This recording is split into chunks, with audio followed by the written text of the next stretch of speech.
ମନୁ ସାନ୍ତରାକୁ କହିଲେ ତାଙ୍କେ ପଇସା ଦଉନାହାନ୍ତି ବୋଲିକି ମନୁ ସାନ୍ତରାକୁ ବି ଆପଣ କହିଛନ୍ତି ତାଙ୍କେ ପଇସା ଦଉନାହାନ୍ତି ବୋଲିକି ମନୁ ସାନ୍ତରା ବୋଲେ ମୁଁ କହୁଛୁ ସେ ଯଦି ମାଗିବ ବୋଲେ ପଇସା ଆଜ୍ଞା ଆମକୁ ପଇସା ଦିଅ ବୋଲେ ଆମେ କହୁ ଆମେ ଜଗତପୁରରେ ଇଏ ପଞ୍ଚାୟତ ପଇସାରୁ କଣ ସେ ପଇସା ନେବେ ସାର୍ ଶୁଣ ଜିନିଷ କଣ ହଉଛି ଭାଇ ମୋ କଥାଟା ଶୁଣ ପଞ୍ଚାୟତରେ ପଇସା ହେଲେ ସେମାନେ କହିବେ ଆମକୁ କିଛି ଦିଅ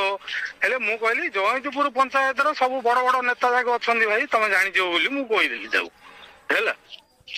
ଜଗତପୁର ପଞ୍ଚାୟତରେ ସେ ଭାବୁନି ଆଜ୍ଞା ସମସ୍ତେ ବଡ ବଡ ନେତା ପଇସା ଦଉନ କି ବୋଲି ଦିଥର ପଚାରିଲେ ତମେ ତାଙ୍କୁ ପଇସା ଦଉନ କି ବୋଲି କିଏ ମନୁ ସେମିତି ସେ ପଚାରିବେ ଆଜ୍ଞା ବା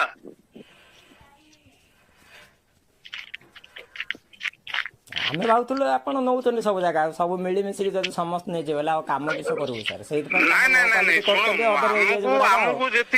ସିନା ପଡିଛି ପାର୍ଟି ଲୋକ ସେବା ବୋଲିକି ଆମେ ଭଲ କାମ କରୁଛୁ ସେଇଥିପାଇଁ ଲୋୟର କ୍ୱାଲିଟି କରିକି ଲୋୟର ଜିନିଷ ପକେଇକି ସବୁ କରୁଛନ୍ତି ଆଉ ହଉ ସାର୍ ଆପଣ ଆସନ୍ତୁ ବସିକି ସବୁ ଜାଗା ହିସାବ କରିଦବା କାହାର କେତେ ଟଙ୍କା ଦେଇଛୁ ଆଉ କେତେ ଟଙ୍କା ଯିବ ଆମେ ଦେଇଦେବୁ ଠିକ ଅଛି ଆସନ୍ତୁ ଆଜି ଟିକେ ଶୁଣ କହୁଛି ମୁଁ ଅନ୍ୟ ପଞ୍ଚାୟତର ମାନେ ଗୁଡିପଦର ତ ମୁଁ ବିଲ୍ କରିନି ବୁଝିପାରିଲ ନା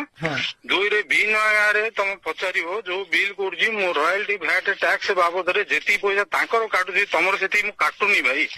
ବିଶ୍ୱାସ କରିବନି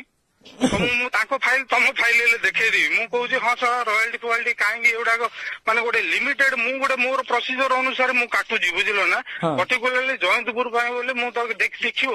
କେତେ ଟଙ୍କା 3 ଲକ୍ଷ ଟଙ୍କାରେ 10-11 ହଜାର ଟଙ୍କା କାଟୁଛି ତା ଭିତରେ ଇନକ୍ଲୁଡିଂ ମାନେ ଅଲଗା ଟ୍ୟାକ୍ସ ସେସ୍ ଗୁଡାକ ବି ରହିଛି ଶେଷ ଆଜ୍ଞା 3,000 ଟଙ୍କା ପଳଉଛି ବୁଝିପାରିଲ ନା ଆଉ ସବୁ ଯାକ ମୁଁ ଆଡଜଷ୍ଟ କରି କାଟୁଛି କାହିଁକି ଯେହେତୁ କାମଟା ହଉଛି ହଁ ଆମର ଏଠି ଥାଉଛନ୍ତି ଗୋଟେ ଭଲ ଲିଙ୍କ ରେ ଅଛନ୍ତି ବୋଲି କାଟୁଛି ଆମକୁ ଫେର ଏମିତି କଲେ ମତେ ଗୋଟେ ହାରାସମେଣ୍ଟ ଭଳିଆ ଲାଗୁଛି ପ୍ରକୃତ କଥା $1,70,000 ଦିଆହେଲା ସେଇ ଜାଗାରେ ଯଦି 20,000 25,000 10 ଦିନ କି 15 ଦିନ ଲେଟ୍ ହେଲା କହିଲେ ଆପଣ ମନୁ ସାନ୍ତରାକୁ କହିଲେ ତାଙ୍କେ ପଇସା ଦଉନାହାନ୍ତି ବୋଲିକି ମନୁ ସାନ୍ତରାକୁ ବି ଆପଣ କହିଛନ୍ତି ତାଙ୍କେ ପଇସା ଦଉନାହାନ୍ତି ବୋଲିକି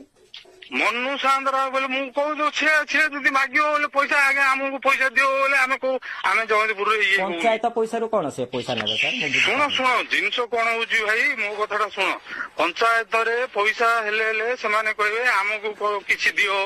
ହେଲେ ମୁଁ କହିଲି ଜଗତପୁର ପଞ୍ଚାୟତର ସବୁ ବଡ ବଡ ନେତା ଯାକ ଅଛନ୍ତି ଭାଇ ତମେ ଜାଣିଯିବ ବୋଲି ମୁଁ କହିଦେଲି ତାକୁ ହେଲା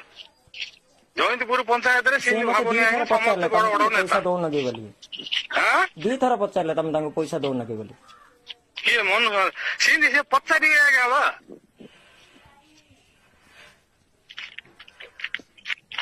ଆମେ ଭାବୁଥିଲୁ ଆପଣ ନଉଛନ୍ତି ସବୁ ଜାଗା ସବୁ ମିଳିମିଶିକି ଯଦି ସମସ୍ତେ ନେଇଯିବେ ବୋଲେ ଆଉ କାମ କିସ କରିବୁ ସାର୍ ସେଇଥିପାଇଁ ସିନା ପଡିଛି ପାର୍ଟି ଲୋକ ସେବା ବୋଲିକି ଆମେ ଭଲ କାମ କରୁଛୁ ସେଇଥିପାଇଁ ଲୋୟର କ୍ୱାଲିଟି କରିକି ଲୋୟର ଜିନିଷ ପକେଇକି ସବୁ କରୁଛନ୍ତି ଆଉ ହଉ ସାର୍ ଆପଣ ଆସନ୍ତୁ ବସିକି ସବୁ ଜାଗା ହିସାବ କରିଦବା କାହାର କେତେ ଟଙ୍କା ଦେଇଛୁ ଆଉ କେତେ ଟଙ୍କା ଯିବ ଆମେ ଦେଇଦେବୁ ଠିକ ଅଛି ଆସନ୍ତୁ ଆଜି